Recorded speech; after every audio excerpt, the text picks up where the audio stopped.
Space, the final frontier. Question. If you had to go on a vacation in space, where would you want to go?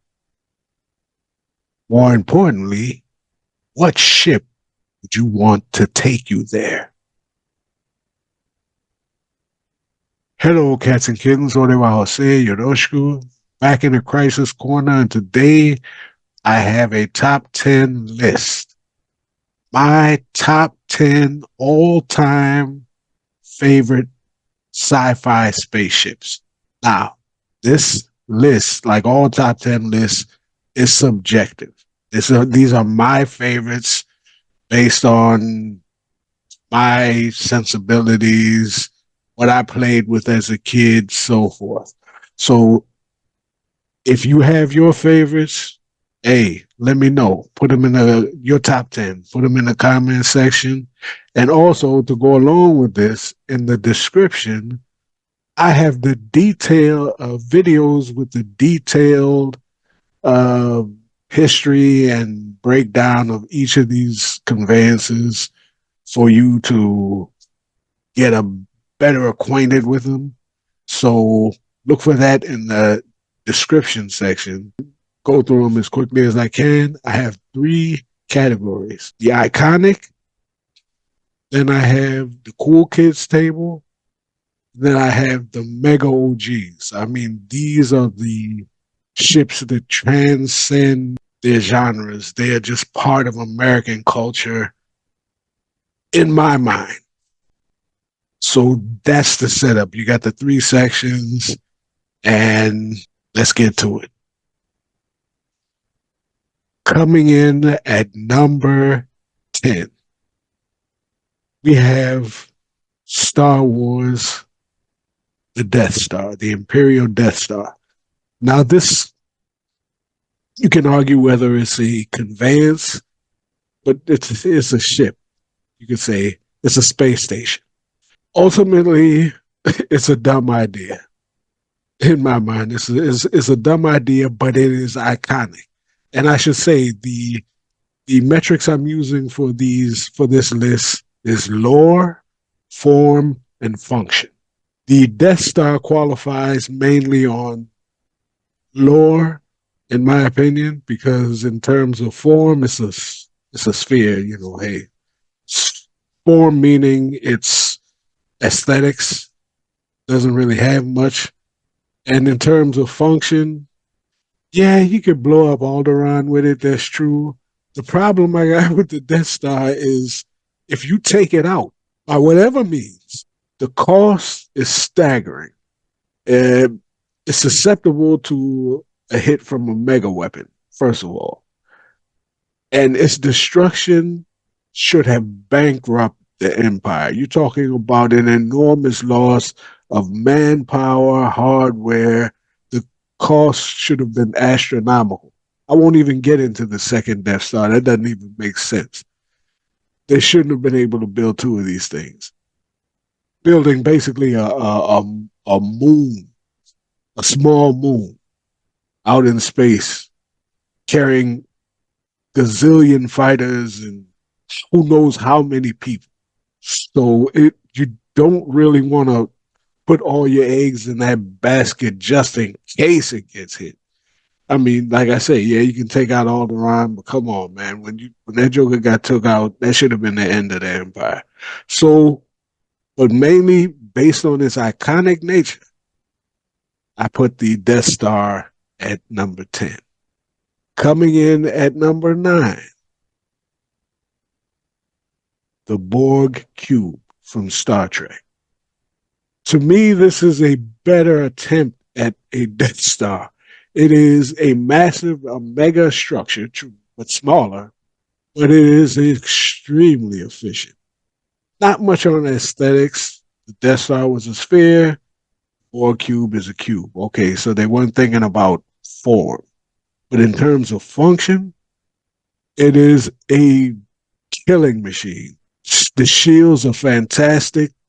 Ship itself self repairs. Check out in the description. Check out the video on the Borg cube. It is a terrifying piece of war equipment. The Borg cube, the Borg are in Star Trek lore one of the most fearsome foes the Federation ever faced. So the Borg cube to me is a better attempt at what the Death Star is, a mega structure type weapon, but extremely efficient, if not extremely aesthetically pleasing. So the Borg cube is at number 9. Coming in at number 8, we have the USCSS Nostromo. This is an interesting entry because we're not talking about a fighter uh, craft or plane. We're talking about more or less a transport vessel, but where its function, its form, in terms of its form, it's a good design, just a good sci-fi, right? Solid sci-fi design. But the Nostromo makes this list primarily on its lore. Its design is solid, does what it does, but like the Edmund Fitzgerald, it is famous for the doomed nature of the ship. Its fame is built around the fate of the crew, and Aliens is a sci-fi classic. Therefore, the Nostromo gets on this list, again, based primarily on lore. Coming in at number 7, go back to Star Wars. The Imperial Star Destroyer. Now, the Empire ultimately fails a lot, but the Star Destroyer is, first of all, iconic. When you see it, you hear that music in your head, don't you? You can hear it playing right now. So it's extremely, extremely iconic. In terms of form, it's a good looking design. It's a better design than the first two entries. And again, it is functionally a very, very potent weapon. I can't say that it's unconquerable, but it's very potent and it's imposing. The thing is huge, it intimidates. So, lore and function puts it at number 7 on this list. Now we're approaching the cool kids table, and this ship at number 6, I wanted desperately to put it on the cool kids table. Coming in at number 6 on our list is Swordfish II, the ship of Spike Spiegel from Cowboy Bebop. It's, I wanted desperately, desperately to put Swordfish 2 in the top 5, but I found 5 other ships that was just a little bit cooler than it. So there's that. But in terms of form, my goodness, it's one of the prettiest ships in the history of sci-fi. It's beautiful. It's actually a modified racer, despite converted into a fighter mounted with weapons, but it's a racer. So it's fast as all get out. It's armed to the teeth, and it is absolutely beautiful. You want this model if you're a collector of models, you want this on your shelf so badly. Just look at it; it's beautiful. So, and then you can look in look in the description. That has a very nice breakdown of the Swordfish II. Now, before I get into the top 5, when we get to the cool kids table, I want to give a shout out and to the honorable mentions that did not make the list. There are a few I wanted to put these in, but they just didn't make the list. And some of them you would argue are deserving, and they probably make your list, but they just didn't make mine. Now, some of these ships are no longer with us, so show some respect. Let's give a moment of silence to our honorable mentions.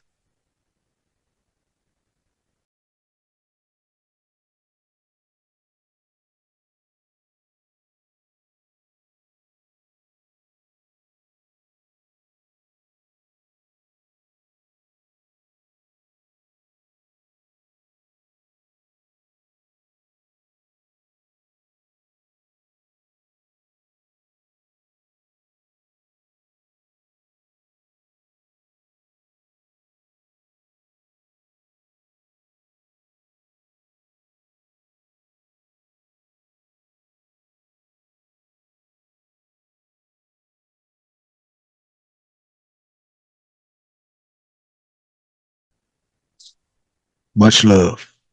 Now, my friends, we come to the cool kids table, getting to the elite.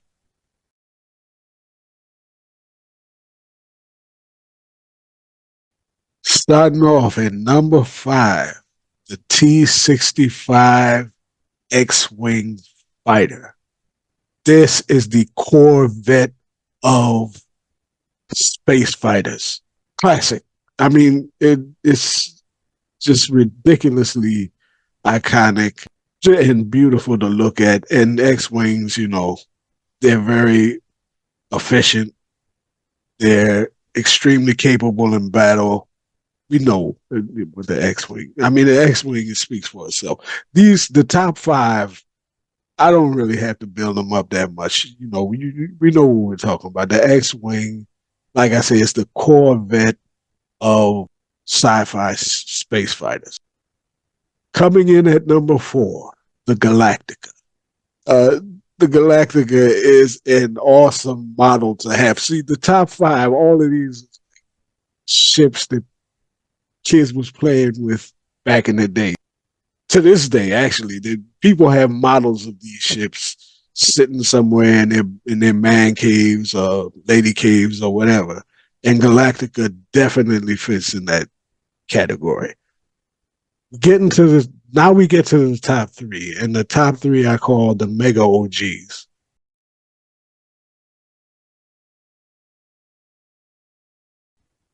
These are the in my book, again in my book, the elite, hands down spaceships in sci-fi history. And number 3, we have the fastest hunk of junk in the galaxy, none other than the Millennium Falcon. Now, now you're probably wondering how's it coming in at 3. Many of you probably put the Falcon at number 1 or 2, but yeah, elite. These ships do not require a whole lot of setup. It is consummate smuggler ship and a pretty good beat down fighter, if you're getting attacked by somebody or if you want to take somebody out. But primary function being a smuggler ship. So functionally, got all kind of compartments where you can hide stuff. Um, it has mounted weapons, aft weapons, so you can shoot. If they're coming at you from in front or behind, fast as all get out. It's the Falcon. You know, Again, check the description. It gives a very good breakdown of the Millennium Falcon. So that's my number 3. Moving into number 2, the USS Enterprise NCC 1701 Constitution class. That's right, Jim Kirk ship, the Enterprise. I mean, I only had to really say that much more. But yes, the Enterprise comes in at number 2. Iconic form and function blending together in a perfect storm. One of the most recognizable ships in the history of sci-fi, and it is functional and it is beautiful. In terms, is it? I mean, with the nacelles and stuff, is that exactly how you want to build a? I'll put it like this: if this is it exactly how you would want to build a warship? Maybe not, but its primary function is not war. It's an exploration vessel that can fight. So it's a combo in there. It was a 5-year mission to explore. Now they ran into the Romulans, they ran into the Klingons, so you're gonna get into some scraps. And we found out that that ship can throw nukes with the best of them. So the Enterprise is, like I say, it's the perfect blend of iconic design with lore and function. Beautiful. So the question now is, what could keep the Enterprise from being number one on this list? Ladies and gentlemen, I give to you the Yamato. The Yamato, or in America as we know it, the Argo. Form, function, iconic. Now, you can argue if you like that it is not as iconic as the Millennium Falcon or the Enterprise. That depends on who you ask. Okay, but let's not debate that.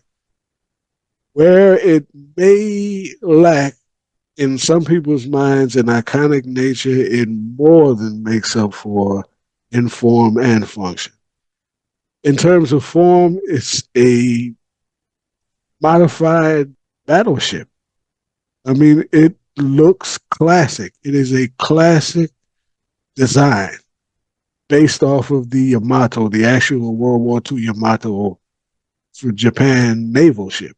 And in terms of function, I mean, it could likely beat in one way or another any other ship on this list. It might take a second to get rid of the Death Star, but it would annihilate the Borg cube.